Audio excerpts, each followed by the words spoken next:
Siamo una Chiesa grande. Anche. Siamo una. Se Dio è per noi,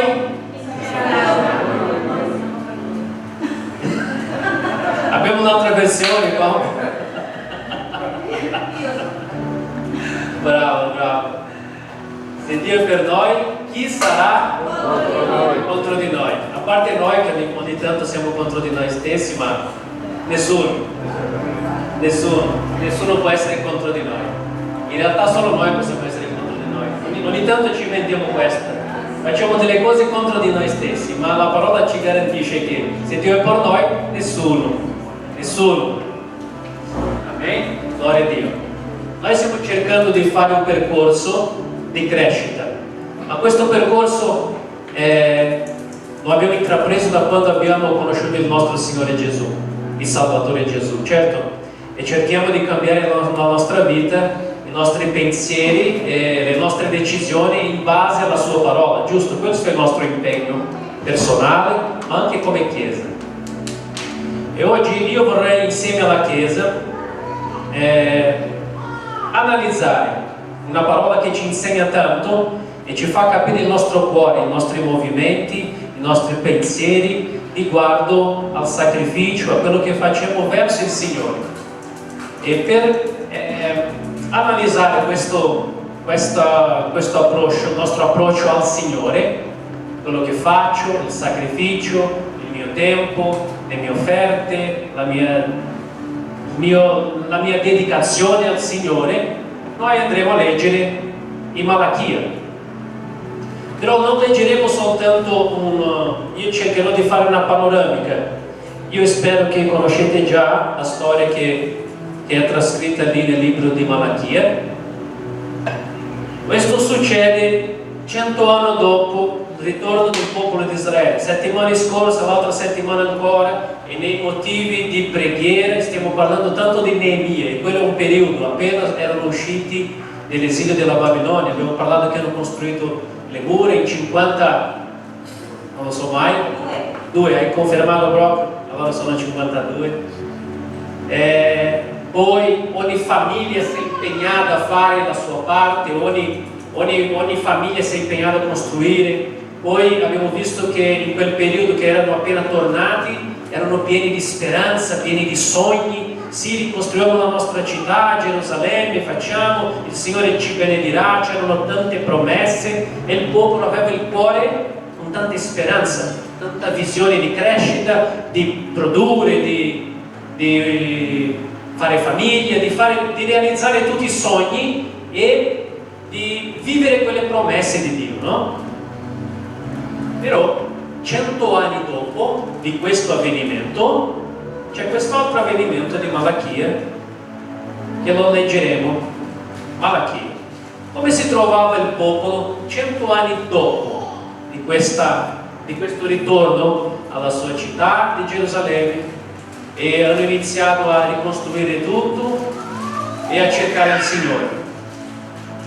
Beh, purtroppo il libro non ci racconta una bella storia, purtroppo ci racconta una brutta storia, una storia di un popolo che poi alla fine degli anni si è scordato un po' di Dio, pure che aveva ricostruito il Tempio, pure che aveva ricostruito le mura, pure che aveva rifatto tante altre cose, e avevano tanta speranza, però loro si sono un po' deviati dalla strada giusta, il loro cuore si è deviato, e quindi ci racconta questa storia.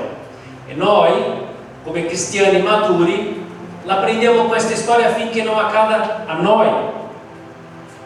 La parola di Dio ci insegna che tutto quello che è scritto, sia nel Nuovo sia nel Vecchio Testamento, serve come esempio, come insegnamento, giusto? È così che ci dice la parola. Tutto quello che è scritto serve a noi.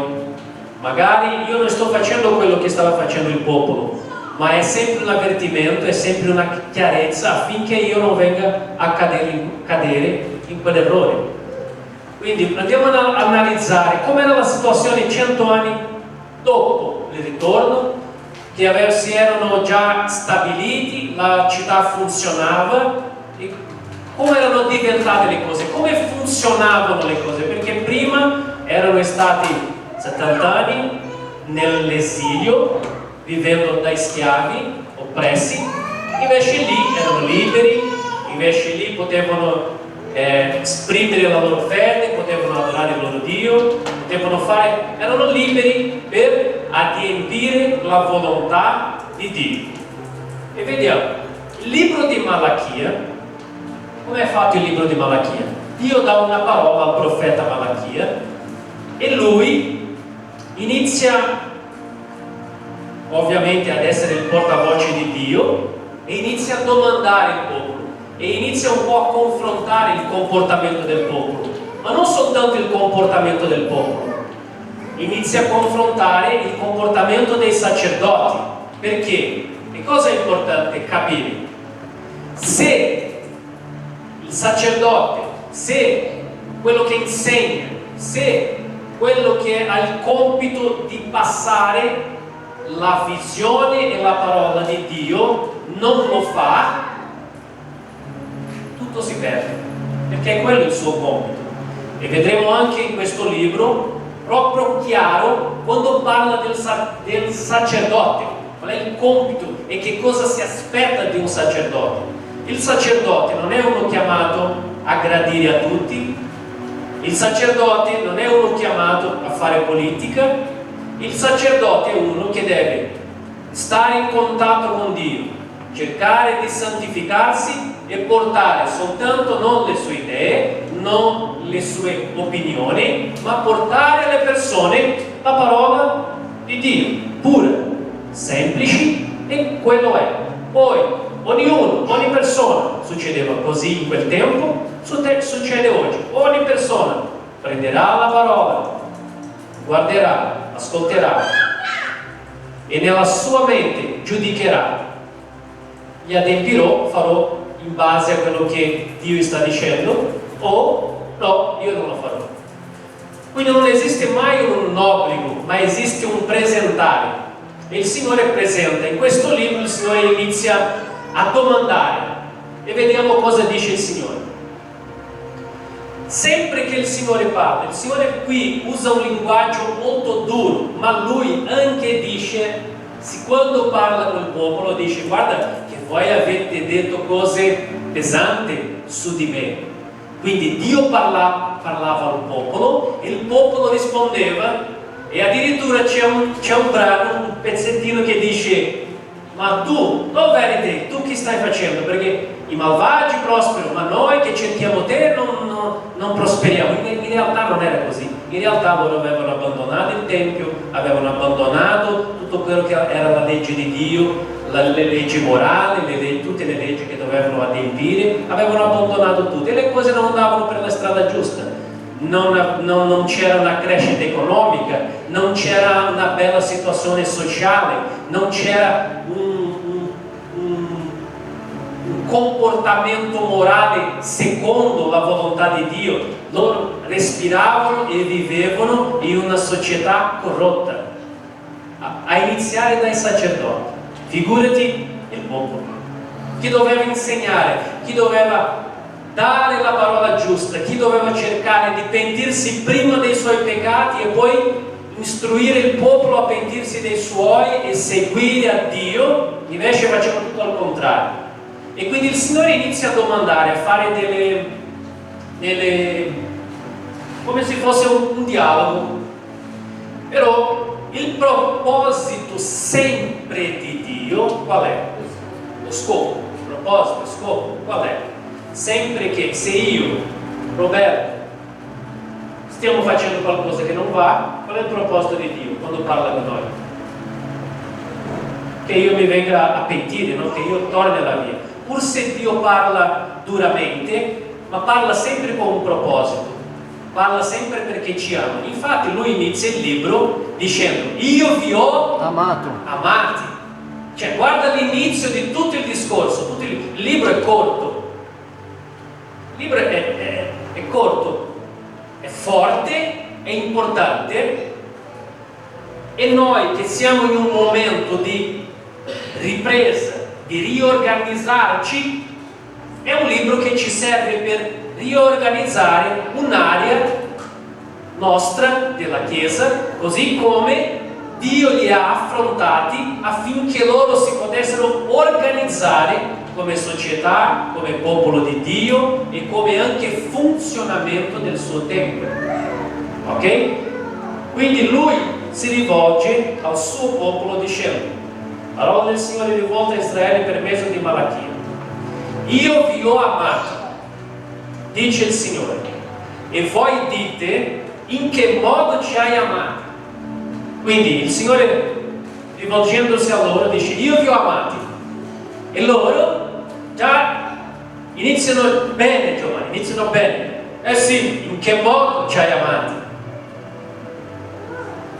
In che modo ci hai amati? Allora il Signore, con tanta pazienza, che sa tutto già, mi spiega con tanta pazienza. In che modo ci hai amati? Esaù era forse fratello di Giacobbe? Esaù non era forse fratello di Giacobbe? Dice il Signore: eppure io ho amato Giacobbe. Perché ha risposto così? Perché erano due fratelli appena nati e Dio ha scelto loro. Quindi è già la prima dimostrazione che tu non hai fatto niente come popolo. Tu sei solo nato e io ti ho scelto. Se questo non è amore, spiegami un po' te che cos'è amore. Io ti ho scelto. Tu sei nato, boom, ti ho scelto. Non avevi fatto né bene né male. Io ti ho scelto perché ti amo, perché ho voluto, perché sono Dio, perché faccio quello che voglio. È Dio. Dio fa quello che vuole.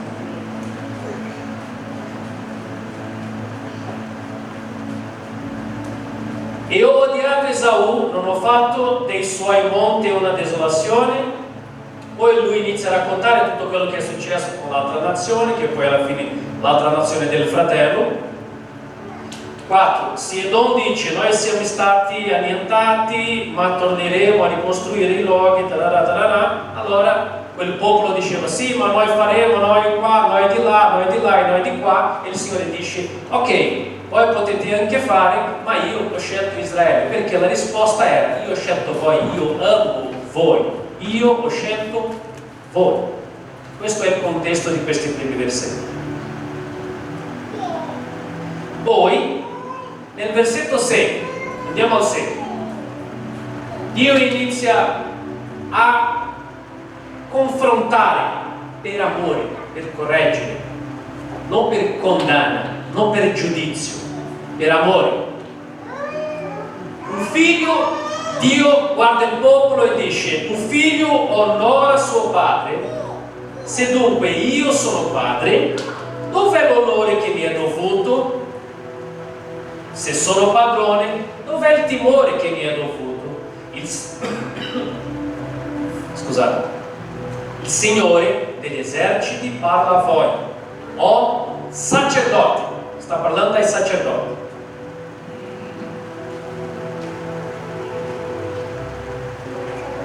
Che disprezzate il mio nome.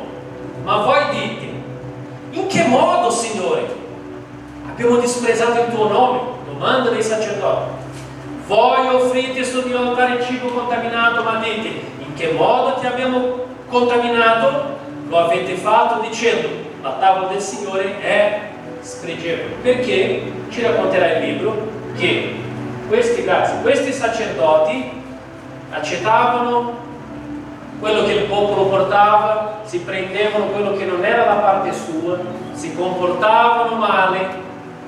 Più avanti nel libro dice che tradivano la loro moglie, cioè era un disordine morale e spirituale a partire dai sacerdoti. E quindi Dio, ovviamente, che ama il suo popolo, viene a confrontare il suo popolo e dice: quando offrite un sacrificio a una bestia cieca, non è forse male? Quando ne offrite una zoppa e malata, non è forse male? Presentatela dunque al tuo governatore, te ne sarà egli grato? Ti accoglierà forse con favore? Dice il Signore dell'esercito. In pratica sta dicendo: tu porti a me cioè la mia parola è chiara, che tu dovevi scegliere il migliore del tuo gregge, e tu invece mi porti quello rubato, mi porti il zoppo, il cieco, e offri nel mio altare. Questa era la domanda che Dio faceva a loro, e è in questo modo che stavano portando la loro vita, le loro decisioni.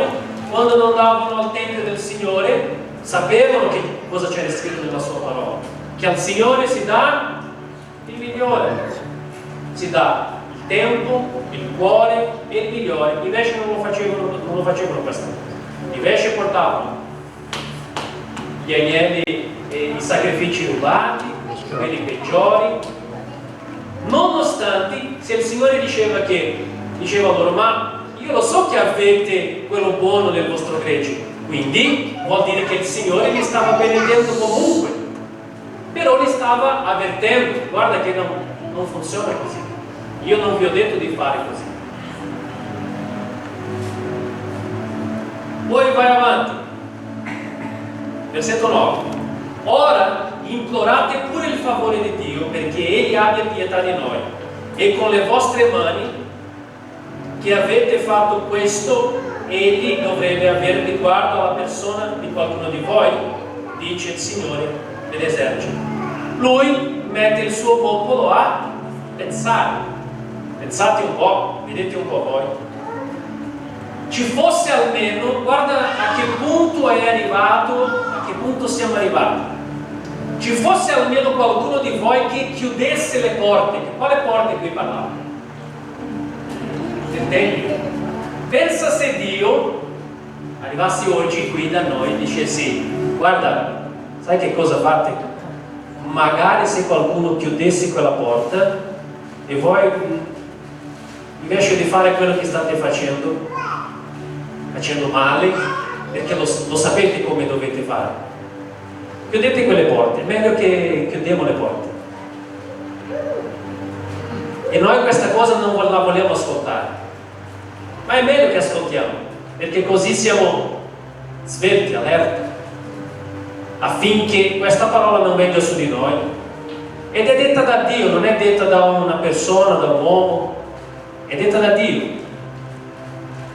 Ci fosse almeno qualcuno di voi che chiudesse le porte, così non accendereste in vano il fuoco sul mio altare. Io non prendo alcun piacere in voi. Pensa a Dio che guarda me e che guarda te e dice: io non prendo nessun piacere in voi. Io questa cosa, io non voglio arrivare a questo punto, e so che neanche la nostra Chiesa voglia arrivare a questo punto. Però la parola di Dio è qui affinché possiamo prendere la strada giusta, e dice: non gradisco le offerte delle vostre mani. Ma prima lui dice che non gradiva loro, dopo dice che non gradisce la loro offerta. Non dice: guarda, io non gradisco la vostra offerta, e non parla niente di loro. No, prima cosa dice? Magari ci fosse almeno qualcuno di voi che chiudesse le porte, così non accendereste in vano il fuoco sul mio altare. Io non prendo alcun piacere in voi. Quindi il primo rimprovero non è sull'offerta, il primo rimprovero è sul comportamento, sul modo di pensare, sul modo di agire. Quindi, ovviamente, in base al mio modo di pensare, in base al mio modo di agire, in base al mio modo di valutare le cose, sarà la mia offerta, in base al mio modo di pensare, in base al mio comportamento. Infatti Dio li stava riprendendo perché avevano abbandonato quasi tutto, praticamente quasi tutto, e quindi per questo suo comportamento, atteggiamento, modo di pensare, e dai, dobbiamo andare al Tempio,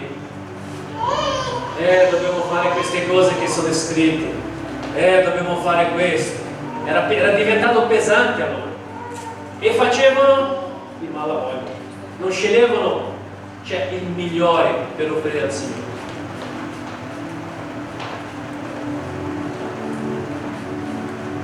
Il Signore qua fa un esempio dicendo: voi siete il mio popolo, Allora alzate le vostre teste e guardate tutto il mondo, e guarda che cosa dice Dio.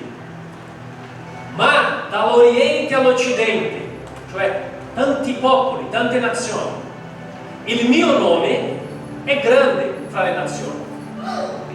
In ogni luogo si brucia incenso al mio nome e si fanno offerte pure. Cosa vuol dire questo? Se Dio stava riprendendo il suo popolo, Egli stava condannando la loro offerta, e poi ha detto: guardate, per tutto l'Oriente il mio nome è grande, tutte le nazioni mi onorano e sono fatte offerte. Vuol dire che Dio stava facendo vedere a loro che era possibile, che erano altre persone uguali a loro, ma la loro offerta era diversa, era pura. E perché questo popolo non faceva? Se avevano proprio loro gli oracoli di Dio, la parola di Dio, la sapienza, la vicinanza, erano il popolo di Dio, e Dio è arrivato a dire: guarda che in tutto il mondo fanno le offerte pure, guarda che il mio nome è onorato. E poi fate attenzione che parole usa il Signore riguardo alle offerte. Il mio nome è onorato, il mio nome è adorato e onorato. Il mio nome è grande fra le nazioni, in ogni luogo si brucia incenso al mio nome e si fanno offerte pure, perché grande è il mio nome fra le nazioni, dice il Signore degli eserciti. Voi però profanate quando dite: la tavola del Signore è contaminata e ciò che dà come cibo è spregevole. Perché dicevano questo? Perché il Signore sta dicendo che loro dichiaravano questo? Perché la situazione era quella: portavano tutto quello che era di seconda mano, il peggiore, il rubato. Ovviamente, se tu eri sacerdote e guardavi il tavolo del Signore che il popolo aveva portato, che tu stesso come sacerdote aveva portato, siccome te come sacerdote, sia il popolo come te eravate corrotti, che cosa era il tavolo? Spregevole. Ed ecco, il Signore gli fa vedere questa cosa. Voi dite anche: ah, che fatica, e mi trattate con disprezzo. Perché? Tutto quello, fratello, che facciamo senza fede, senza 100% del mio cuore, senza quella fede completa che mi spinge a fare proprio quel mio cuore, e Lui, Dio, se la prende di più ancora con i sacerdoti e usa proprio questa frase dicendo: voi non prendete niente al cuore, cioè non prendete niente sul serio, state rovinando voi e il mio popolo. Il sacerdote all'epoca sarebbe i pastori di quell'epoca, i sacerdoti, quelli che stavano davanti, quelli che guidavano, quelli che dovevano dire la verità. Quel tavolo era diventato un tavolo dispregevole. In che modo una cosa diventa dispregevole, fastidiosa, noiosa? Quando io vado perché, vabbè, ho capito che devo andare, che devo fare, ma alla fine poi io avevo di meglio da fare. Io avevo di meglio da fare con il mio tempo, io avevo di meglio da fare con i miei soldi, io avevo meglio da fare con tutto quello che è mio.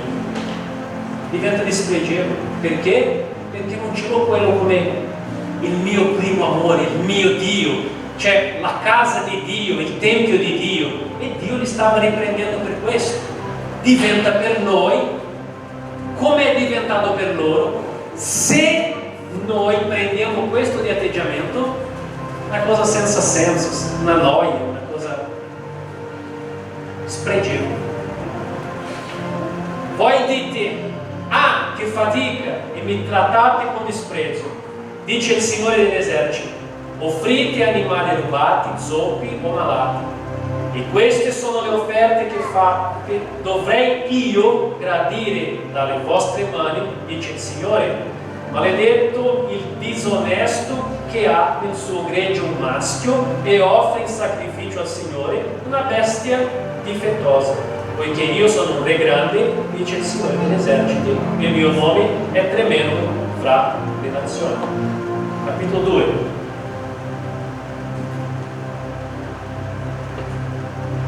Ecco cosa parlerà ai sacerdoti.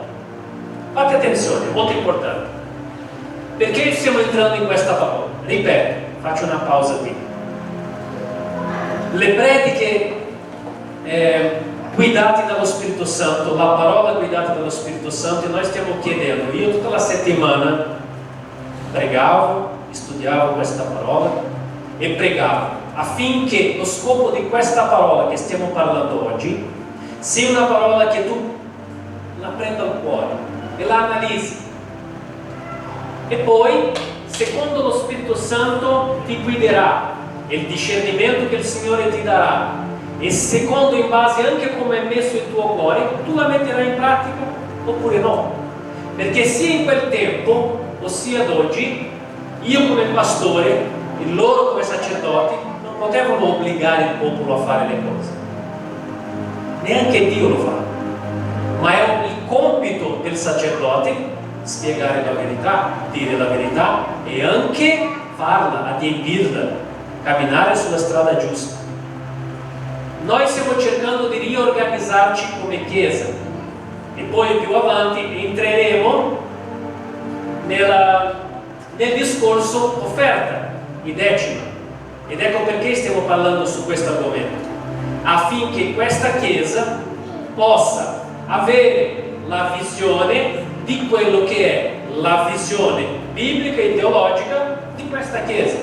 Amen? È una riorganizzazione. Ecco perché stiamo affrontando questo argomento. E io ho pregato in settimana, il mio digiuno è il giovedì, quindi io ho iniziato il digiuno mercoledì alle 18 e ho fatto fino a giovedì alle 18. Pastore, ma la Bibbia non dice che noi quando digiuniamo dobbiamo stare zitto, che il Signore ci guarda e poi ci dà la ricompensa in segreto? Eh sì, è vero. Ma il mio compito come pastore anche è testimoniare, incentivare, insegnare e anche dire e parlare sul digiuno.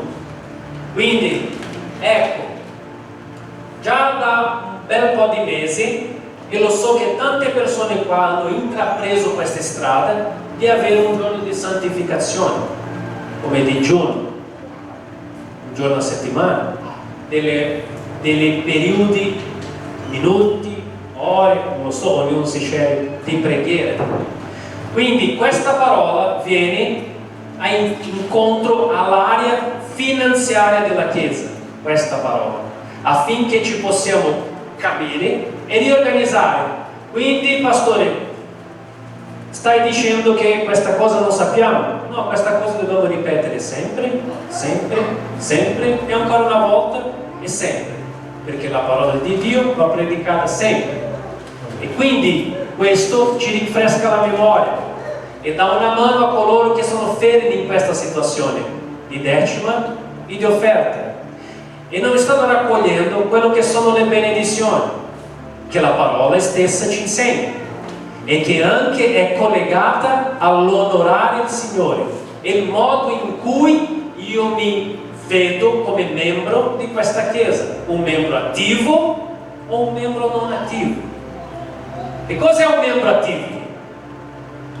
È un membro che prega, che ha confessato il Signore Gesù, che non vive soltanto la sua vita stessa, ma vive anche la vita in comunità, in chiesa. È un membro che guarda anche, è una persona che guarda anche i progetti come chiesa e non dice il progetto del pastore, il progetto della chiesa, no, dice i nostri, della nostra chiesa, i progetti del nostro Dio. Ecco perché io sto portando questa parola, affinché nella luce della parola possiamo riorganizzare anche quest'area della nostra vita e della nostra Chiesa. Amen? Amen? Non ho sentito un amen così come Fa caldo, mi capisco, fa caldo. Condanna dei sacerdoti. Ora, quest'ordine è per voi sacerdoti. Se non ascoltate, a chi sta parlando qua? Ok. Qui nella chiesa ci sono i sacerdoti. Nella casa tua, tu sei sacerdote. La parola dice che tutti noi siamo re e sacerdoti. Quindi nel contesto chiesa sta parlando a me e a voi. Nel contesto casa tua non sono io che vado là a cambiare le cose, le idee, i discorsi e la teologia della tua casa. Chi la deve mantenere viva, vera, sei te, non io. Il mio compito è passare a te. Guarda cosa dice Dio oggi a me nel contesto chiesa e cosa dice a te nel contesto casa tua. Se non ascoltate e se non prendete al cuore di dare gloria al mio nome, dice il Signore degli eserciti, io manderò su di voi la maledizione. Malederò le vostre benedizioni, anzi le ho già maledetti perché non prendete la cosa a cuore. Spesso ad alcuni non piace questa parola maledizione e dice il pastore cerca di mettere paura alle persone con la parola maledizione. Vi spiego una cosa, magari sappiate meglio di me. La maledizione esiste ed è già una strada. E ti dico un'altra cosa. La maledizione non è stata creata dal diavolo. Sai? Lo sapevi? Perché quando il Signore parla al suo popolo dice io, il tuo Dio, metto davanti a te la metto anche la, quindi sono due strade, non sono una cosa che il Signore prende e mette sopra le persone, perché tu non hai fatto, adesso tu pagherai con la maledizione, adesso no. Il Signore ha messo davanti a noi le scelte, le strade. C'è la strada di ubbidienza che è la benedizione. C'è un'altra strada, scegliamo noi. Quindi Gesù sta dicendo, guarda che se tu non farai questa cosa, io ti dico già oggi subito che sei maledetto. Usiamo la testa, preghiamo al Signore, usiamo lo Spirito Santo che ci dà saggezza. Qui il Signore sta dicendo, è già lì, ha scelto te quella strada.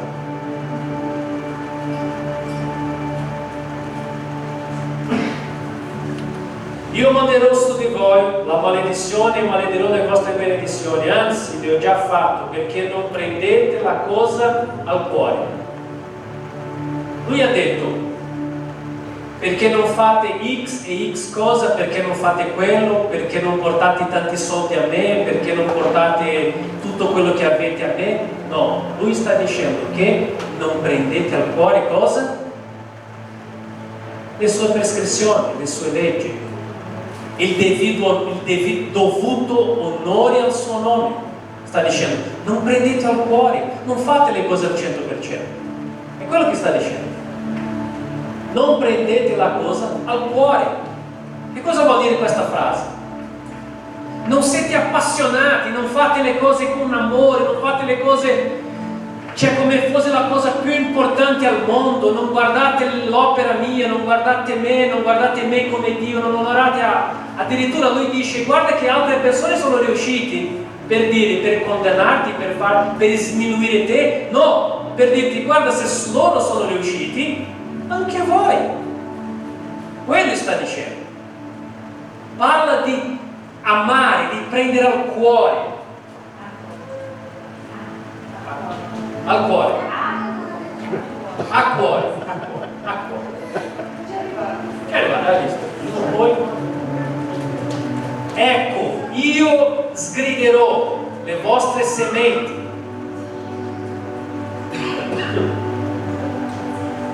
Perché non producano, vi getterò degli escrementi in faccia. Pesanti queste parole. Dio ha detto che questi stessi animali che il popolo e anche il sacerdote era d'accordo, zoppi, ciechi, tutta quella roba che era scadente e che portavano all'altare, ha detto che l'escremento di quel sacrificio in faccia ai sacerdoti, qua parlava ai sacerdoti, non stava parlando al popolo, parlava al sacerdote, cioè, e poi diceva ancora che, guarda che cosa dice,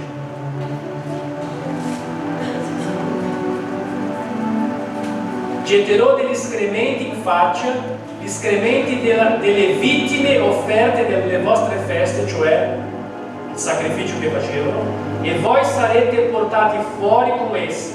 Allora saprete che io vi ho dato quest'ordine perché sussista il mio patto con Levi. Allora lui, Dio, parla di una persona, Levi. Ok? Lui sta dicendo, guarda, così non va bene, così non va bene, il popolo sbaglia, voi sacerdoti sbagliate, portate tutto quello che non va, non prendete niente al cuore, state facendo così, così, così, tutto è sbagliato. Vi farò vergognare a voi sacerdoti davanti al popolo, vi getterò sterco sulla vostra faccia.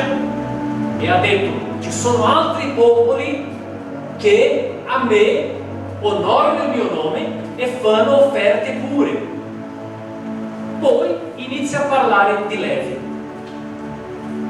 Prende un altro sacerdote che era già morto, Levi, e dice, io avevo un'alleanza con Levi, con la vostra tribù, con il vostro popolo, e all'inizio questo Levi, guarda che dice il Signore, il mio patto, la mia alleanza, il mio patto con lui era un patto di vita e di pace. Cos'è che io gli diedi? Cose che io gli diedi, cose. Cosa? Sì. Perché mi temessi, egli mi temette e tremò davanti al mio nome. Lui sta dicendo cosa? Che c'era un sacerdote che faceva, era un uomo, era una persona, come noi e come quel popolo, e come quei sacerdoti di quell'epoca. E sta dicendo, è possibile, io avevo un patto, avevo questo sacerdote Levi, e lui questa cosa lo faceva, adempiva secondo quello che io voglio. La legge di verità era nella sua bocca, ok? Non si trovava perversità sulle sue labbra, camminava con me nella pace e nella rettitudine, e molti ne allontanò dal male. Cioè c'era un sacerdote che faceva quello che diceva il Signore, e dice anche che a molte persone li ha allontanati dal male, perché insegnava la parola vera, giusta, come si doveva. Quindi Dio sta facendo vedere che era possibile e che aveva un patto e che era possibile mettere in pratica quella cosa. Ecco cosa dice il versetto 7. Infatti le labbra del sacerdote sono le custode della scienza. Altre traduzioni dicono della conoscenza di Dio. Se avete altre traduzioni dice così. E dalla sua bocca si ricerca la legge, perché egli è il messaggero del Signore dell'esercito. Cioè si aspetta la verità, si aspetta la rettitudine della bocca del sacerdote. Ma voi vi siete sviati, avete fatto inciampare molti nella legge, avete violato il patto di Levi. Io avevo un patto con Levi e voi in questo periodo avete fatto inciampare, avete violato questo patto. Anch'io vi renderò spregevoli e abietti agli occhi di tutto il popolo, perché non osservate i miei insegnamenti. Avete dei riguardi personali, avevano dei riguardi personali, e purtroppo Questo lo vediamo fino ad oggi, da quando il mondo è mondo, e lo vediamo fino ad oggi. Riguardi personali, interesse sia di soldi, sia di potere, sia di status da parte dei sacerdoti. E questo condanna il Signore. Non abbiamo forse tutti un solo Padre? Non ci ha creati uno stesso Dio? Perché dunque siamo perfidi l'uno verso l'altro, così che profaniamo il patto dei nostri padri? Sta dicendo, perché hai fatto questa cosa? Io avevo un patto con i tuoi padri, e parla della persona di Levi, di questo sacerdote, e dice, lui faceva la cosa giusta, perché non lo fai? Se lui è un uomo come te, perché non lo fai? Colui che fa questo, il Signore sterminerà delle tende di Giacobbe. Aspetta che salta. 11. Giuda si è dimostrato infedele e l'abominazione è stata commessa in Israele e a Gerusalemme, perché Giuda ha profanato ciò che è santo al Signore, ciò che egli ama, e ha sposato figlia di dei stranieri. Perché il Signore diceva loro di non fare questa cosa? Perché loro avevano ricostruito bella Gerusalemme, tutta fatta bene, tutta bella, il muro, tutto quanto, vivevano lì, avevano costruito il Tempio, stavano facendo male tutto quello che era riguardo al Tempio, all'adorazione a Dio, e non, come se non bastasse, sposavano le donne di altri paesi, che quelli avevano una forza tremenda, che noi sappiamo che la donna ha una forza tremenda, e quindi li faceva anche fare culti e onorare altri dei. Non aveva contro alle donne, aveva contro la mentalità che gli altri popoli portavano. Lui non ce l'aveva con le donne, aveva con la mentalità loro, perché stava deviando il popolo di Dio. C'è un'altra cosa che voi fate, ricordatevi che sta parlando sempre il sacerdote. C'è un'altra cosa che voi fate, coprite l'altare del Signore con lacrime, pianto e gemiti. Cioè, Signore, oh Signore. E tu guardi e dici, mamma mia, quanto è spirituale questo. In modo che egli non badi più alle offerte e non accetti con gradimento dalle vostre mani. Eppure dite, aspetta che devo leggere una 13. C'è un'altra cosa che voi fate, coprite l'altare del Signore di lacrime, di pianto e di bravi, in modo che egli non badi più alle offerte e non le accetti con gradimento dalle vostre mani.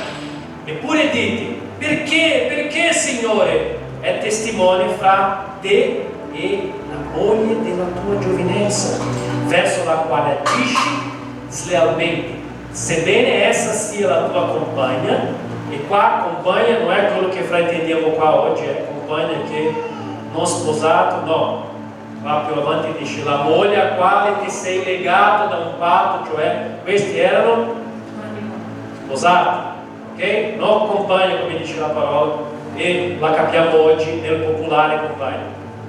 Ma direte voi, non c'è uno che fece così e tuttavia lo spirito rimase in lui? Quindi loro hanno provato a mettere la colpa ad Abramo, però Abramo ha preso la schiava. Questo versetto Dio dice, guarda, state tradendo la vostra moglie. E loro, sai che cosa hanno fatto? Hanno cercato di mettere la colpa in Adamo. Sì, ma Abramo. Non ce n'è. Ma direte voi, ecco Dio dice, ma direte voi, non c'è uno che fece così e tuttavia lo spirito rimase in lui? Ma perché quell'uno lo fece? E Dio sta dicendo, perché lo fece? Perché cercava la discendenza promessa da Dio. E sappiamo bene come è andata a finire, perché ha sbagliato il tempo.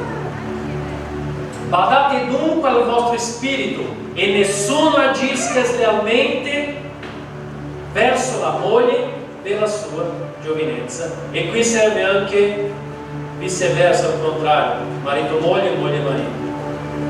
Poiché io odio il ripugio, dice il Signore degli eserciti. Chi ripudia,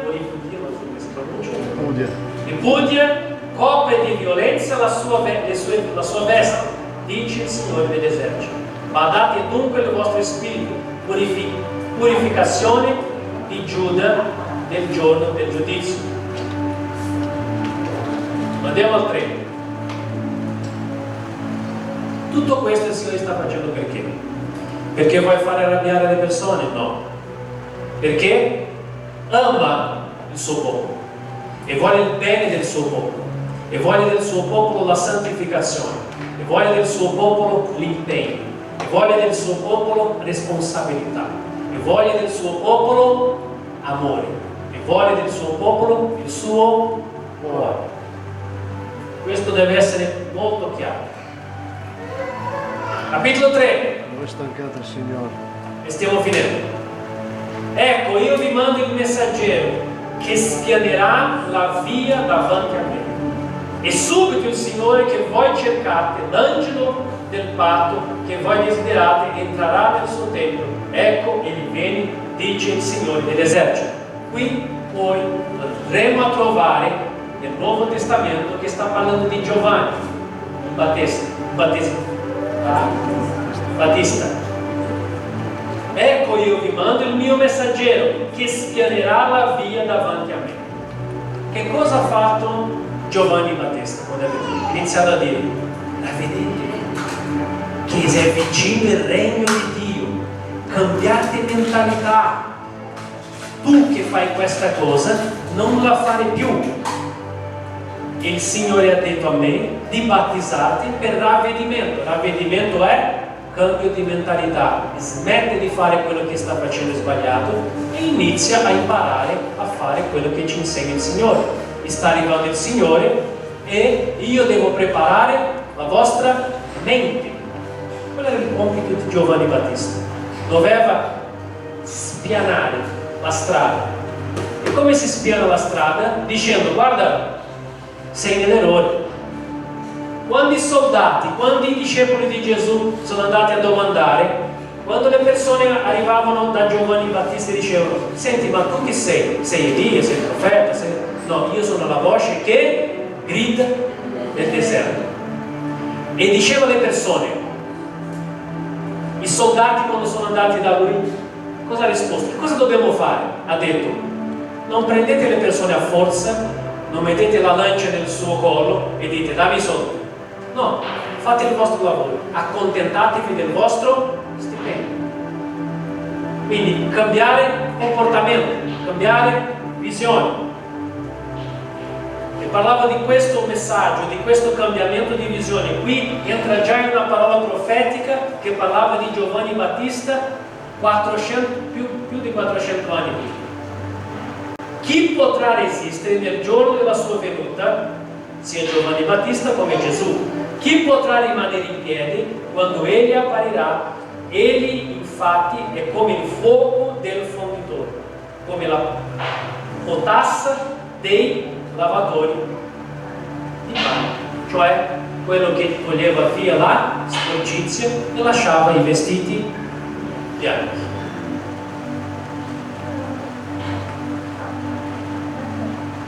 Quattro. Allora l'offerta di Giuda e di Gerusalemme sarà gradita al Signore. Ecco, molto importante. Dopo che il Signore dice: guarda che viene il messaggero e predicherà questo Vangelo e porterà la mia di parola, dice: ecco, e lì sarà gradita l'offerta. Ma sta dicendo che l'offerta era di più, che l'offerta era tanti soldi, che l'offerta era così abbondante? Fa riferimento? O fa riferimento al comportamento? Fa riferimento al comportamento? Fa riferimento al cambio di mentalità?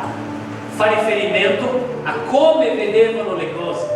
Fa riferimento a quello che Giovanni Battista predicava: non fate più questo, fate quello, non fate più questo, fate il giusto, non rubate più, fate questo. E quindi lui, Dio, conclude dicendo: ecco, è cambiata la mentalità, è cambiato il pensiero, sono cambiate le attitudini, sono cambiate le decisioni, e quindi allora l'offerta di Giuda e di Gerusalemme sarà gradita al Signore. Quindi cosa serve? Serve che io porti un mucchio di oro e di soldi in mezzo nell'altare? No, serve solo che io porti l'offerta giusta. Quello che serve è che io cambi la mia mentalità, che io faccia le cose in modo giusto, che io cambi il mio pensiero, che io cambi la mia visione secondo la parola di Dio, affinché la mia offerta sia gradita al Signore. Come nei giorni antichi, parlava di Levi, come negli anni passati. Io mi accosterò a voi per giudicare e sarò un testimone pronto contro gli incantatori, contro gli adulteri, contro quelli che giurano il falso, contro quelli che derubano l'operaio del suo salario, che opprimono la vedova e l'orfano, che fanno torto al straniero e non hanno timore di me, dice il Signore degli eserciti. Qui sta parlando di cosa? Di offerta o di comportamento? Di idea, di offerta o di comportamento? Di comportamento, di giudizio. Poiché io, il Signore, non cambio. Perciò voi, o figli di Giacobbe, non siete ancora consumati. Fin dal tempo dei vostri padri, voi vi siete allontanati dai miei precetti e non vi avete osservati. Tornate. Ecco, lui fa tutto il discorso. Poi alla fine del libro cosa fa il Signore? Li condanna e li mette all'inferno? No, fa un invito. Tornate a me. Perché questo è lo scopo di tutto questo libro. Tornate a me. Allora, non so che fa caldo, so che sono anche il mio orologio dicendo che è mezzogiorno. Fa un po' di buono. Però questo libro è un libro molto importante. E questa parola è una parola molto importante. Dio fa tutta una panoramica. Popolo mio, io vi amo, io vi ho scelto. State sbagliando in questo. State sbagliando in questo. Perché lo fai? Perché lo facciamo ai nostri figli? Perché li amiamo. Poi arriva un certo punto che Dio dice: ok, ci siamo capiti. Ci siamo capiti?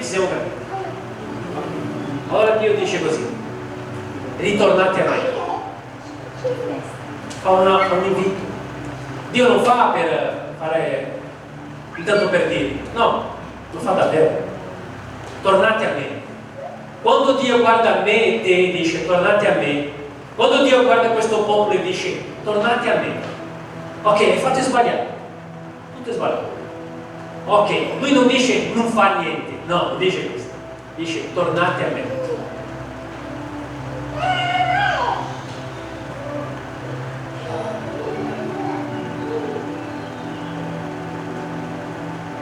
Sono perso, dove tornate a me? Ecco. Tornate a me. E dice anche e io tornerò a voi. Dice il Signore degli eserciti. Ma voi dite, il popolo domanda, in che modo? Attenzione, che suonino lì. In che modo, Signore? Ecco, guardate a me qua, importantissima questa parte, nessuno si distrae. Guarda qua. La domanda è, tornate a me. La domanda del popolo è, in che modo? Il Signore aveva presentato soltanto una situazione economica? No. Il Signore aveva detto a loro, guarda che vi comportate bene, state sbagliando soltanto l'offerta. Ha detto? No. Ma perché il Signore dà questa risposta a loro? Che risposta dà? Prossimo. La risposta di Dio è, per la domanda loro, cosa io devo fare per tornare a te? Ok, ho capito che ho sbagliato, cosa devo fare? L'uomo può forse derubare Dio, qui è Dio che sta parlando.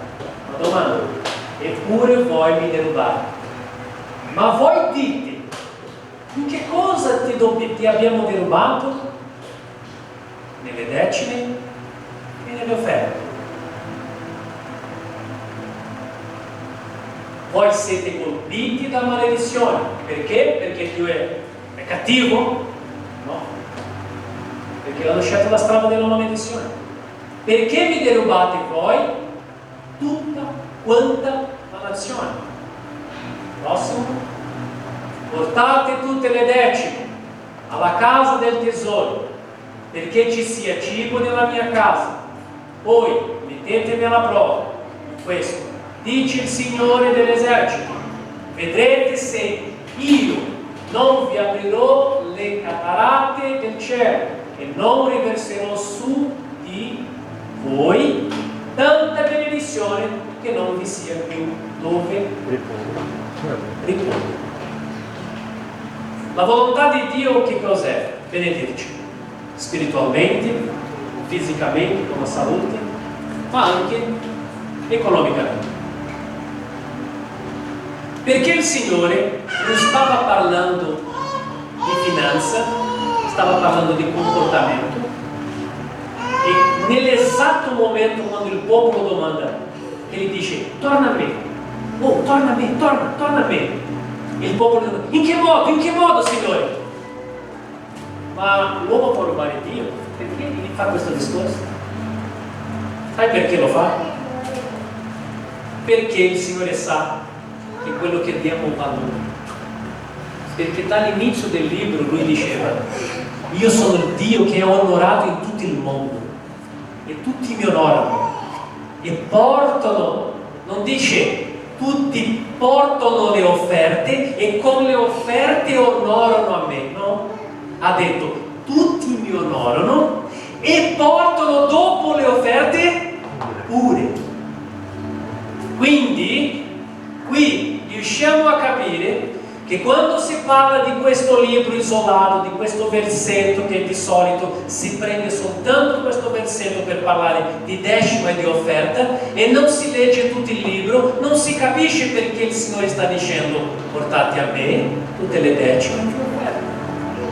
Perché di solito si chiude soltanto in questo versetto e si dice: ok, è un obbligo, dobbiamo portare la decima, la Chiesa dice, Dio dice, bla bla bla. Chi crede, crede, fa così, chi non crede, non crede, perché ci sono delle persone che dicono: no, questo è un discorso del Vecchio Testamento.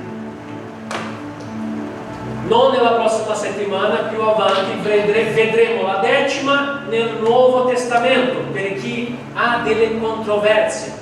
Però vi spiego una cosa: io non sono qui per convincerti, lo Spirito Santo è dentro di te per convincerti. Io sono qui per fare quello che mi dice la parola. Se io non insegno a voi la giusta parola, sai chi si prenderà gli sacerdoti? Io mi prenderò, io sarò umiliato. E io questa cosa non la voglio, ma non la voglio per me, ma neanche per voi, perché voi siete sacerdoti a casa vostra.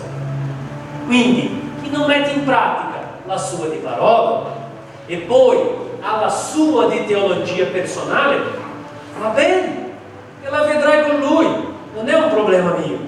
In questa chiesa io non sono qui per dirti: tu devi fare così perché devi fare. No, attenzione. Io sono qui per insegnare.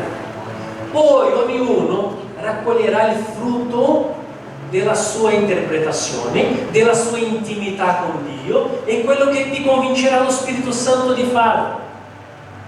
Quindi quando un pastore, un presbitero, un pastore, una persona prende la parola e dice: guarda Chiesa, dobbiamo muoverci, dobbiamo fare questo, dobbiamo fare quello, dobbiamo essere fedeli nella decima, nell'offerta, dobbiamo cambiare il nostro cuore, dobbiamo crescere, dobbiamo fare, dobbiamo andare avanti. Il Vangelo è una cosa che si muove nello spirituale, nel materiale, in tutto quanto. Ti sta insegnando, ti sta dando l'opportunità. Questa è una piattaforma, è una chiesa dove tu sei inserito, dove tu sei membro, dove hai l'opportunità di mettere in pratica tutto quello che Dio ci insegna. E il mio compito è insegnarci, ma non obbligarti.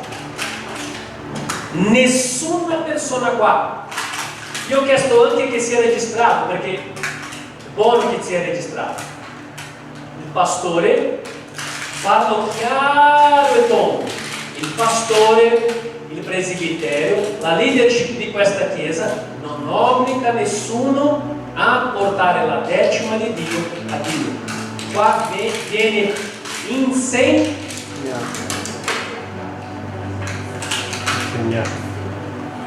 insegnato, perché è il mio compito. Poi tu, da cristiano, avrai le tue convinzioni, dirai, oh, no, queste cose del Vecchio Testamento, il Signore Gesù non ha detto niente, ognuno ce la sa. E va bene, tu agisci secondo quello che lo Spirito Santo parla dentro di te, perché io credo che lo Spirito Santo abita dentro di te. Qui nessuna persona in questa chiesa, ascoltatemi bene, guardatevi bene, nessuna di una persona di questa chiesa verrà messa o divisa o messa da parte o detto no, quello, aspetta che quello non porta la decima, quello ha un posto diverso nel cuore del pastore, nella chiesa, o questa cosa non esiste, perché questo non è figlio e non è il mio compito. La porta della chiesa è aperta a tutti, e tutti che vogliono possono entrare, partecipare ed essere membri. Chi deciderà di portare la decima del Signore o le offerte? Sei te. Però sappi che questa chiesa cerca di predicare in base alla parola di Dio, insegnare a te, perché la parola della decima e dell'offerta è liberazione di una condotta che abbiamo visto in tutto il libro. Una condotta che era, quale condotta? Una condotta di egoismo. Il Signore Dio confronta l'egoismo di loro, che erano così, lavoravano per loro, spendevano per loro, tutto per loro, e la casa di Dio spregevano. Il tavolo di Dio spregevano, però la vita loro, i soldi loro, egoismo. Il Signore ha confrontato l'egoismo, ha confrontato il comportamento, l'idea, il pensiero, il modo di ragionare, e all'ultimo, siccome il Signore sa che l'egoismo sia l'egoismo riguardo ai miei soldi, ma anche l'egoismo riguardo al mio tempo, alla mia vita, a tutto quello che è mio, il Signore li ha confrontati, perché il Signore sa che una persona che è egoista con il suo tempo, con la sua vita, con le sue finanze, non ha il cuore delle cose di Dio, neanche Dio, perché l'egoismo non è di Dio. Il Vangelo stesso, predicato da Gesù, tu considera gli altri più grandi, più forti, più sapienti di te, pensa agli altri, il Vangelo è per gli altri, trasforma te per trasformare gli altri. Quindi nessuno verrà messo da parte o giudicato o condannato, chissà che, però io la parola devo predicare con me. La tua offerta, la tua decima, cioè la decima del Signore che la consegna a te, rivela il tuo, vi lascio dire, cuore. Io per 2 anni sono stato con il pastore Donato, stavo finendo, per 2 anni sono stato con il pastore Donato. Io avevo il piacere, come faccio da anni, che ne so, più di quasi 30 anni. La decima parte di quello che guadagno non è mia, è sacra, è di Dio. Io ho il piacere, prendere o mettere nella busta o fare il primo bonifico quando cade il stipendio, la decima al Signore. Per 2 anni l'ho fatta là a Verbania. Da questo mese io, che mi ascolto il tesoriere, la mia decima mi fermo là. Perché fino adesso non mi sono fermato di fare la decima là? Perché fino adesso sto collegato là. Da questo periodo, da questo tempo stiamo decidendo alcune cose.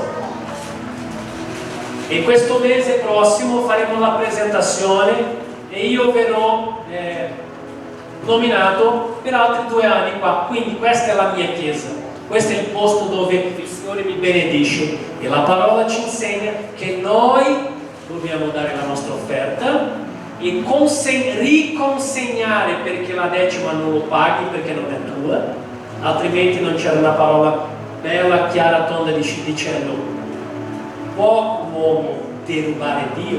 Io non posso derubare una cosa che è mia, io posso derubare una cosa che è di un'altra persona. Quindi l'offerta è tua e tu la fai, la decima non è tua. Se non la consegni, rimani con quello che è di Dio, è quello che dice la parola. Purtroppo ti devo dire, alcuni non fa una... non c'è un bello gusto questa cosa, però la devo dire. Quindi da questo mese io come pastore, la mia decima è in questa chiesa, ok? E ha sentito il nostro tesoriere, quindi ho una testimonianza, un testimone, ok? E il mio invito che questa parola sia capita bene, invito è: fallo anche te. Perché? Perché siamo una grande chiesa. Una grande chiesa è una chiesa completa, una chiesa che ha il cuore, una chiesa che non bada i soldi, una chiesa che non ama, che non è attaccata ai soldi, ma è una chiesa che ha il cuore chi? Ha il cuore di Dio. Io sì, questa cosa l'ho capita, lo farò nel nome di Gesù, ma non perché mi obbligo o perché mi ha detto il pastore di farlo, perché avete tutti sentito, io ho detto: vi invito ad adempiere la parola di Dio. Poi ognuno è libero di scegliere la strada che vuole seguire. Ci siamo capiti? Ok?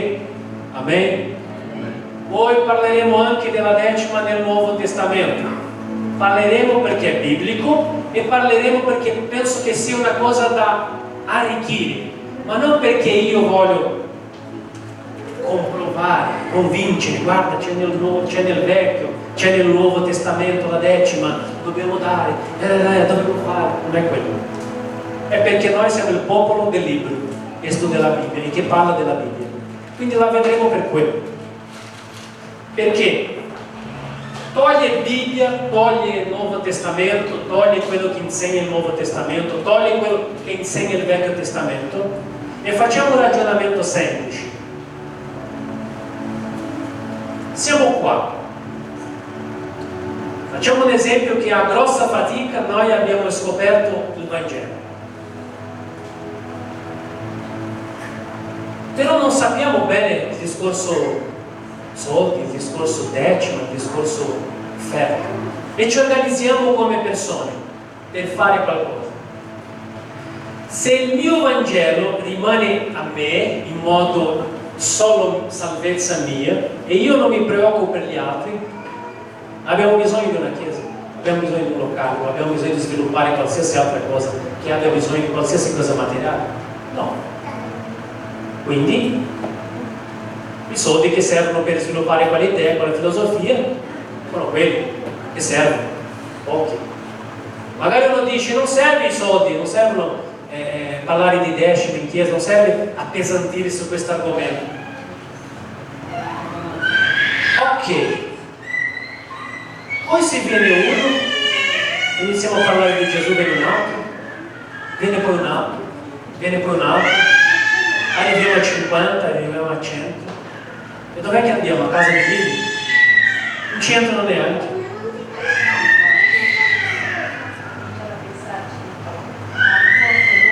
A un nuovo posto? E per pensare al nuovo posto dobbiamo organizzarci, e la parola ci insegna che l'uomo saggio vede se quella costruzione che sta intendendo fare sarà in grado di finirla. Ecco perché io sto dando questa parola di riorganizzazione della parte economica della nostra Chiesa. Abbiamo dei progetti e tutti sono invitati a partecipare con responsabilità come cristiani. E vedremo la gloria di Dio, vedremo il progresso, vedremo le persone che vengono. Perché? Perché noi abbiamo messo il cuore 100%, la mente, lo spirito, ogni cosa, ogni nostra risorsa. Amen? Preghiamo.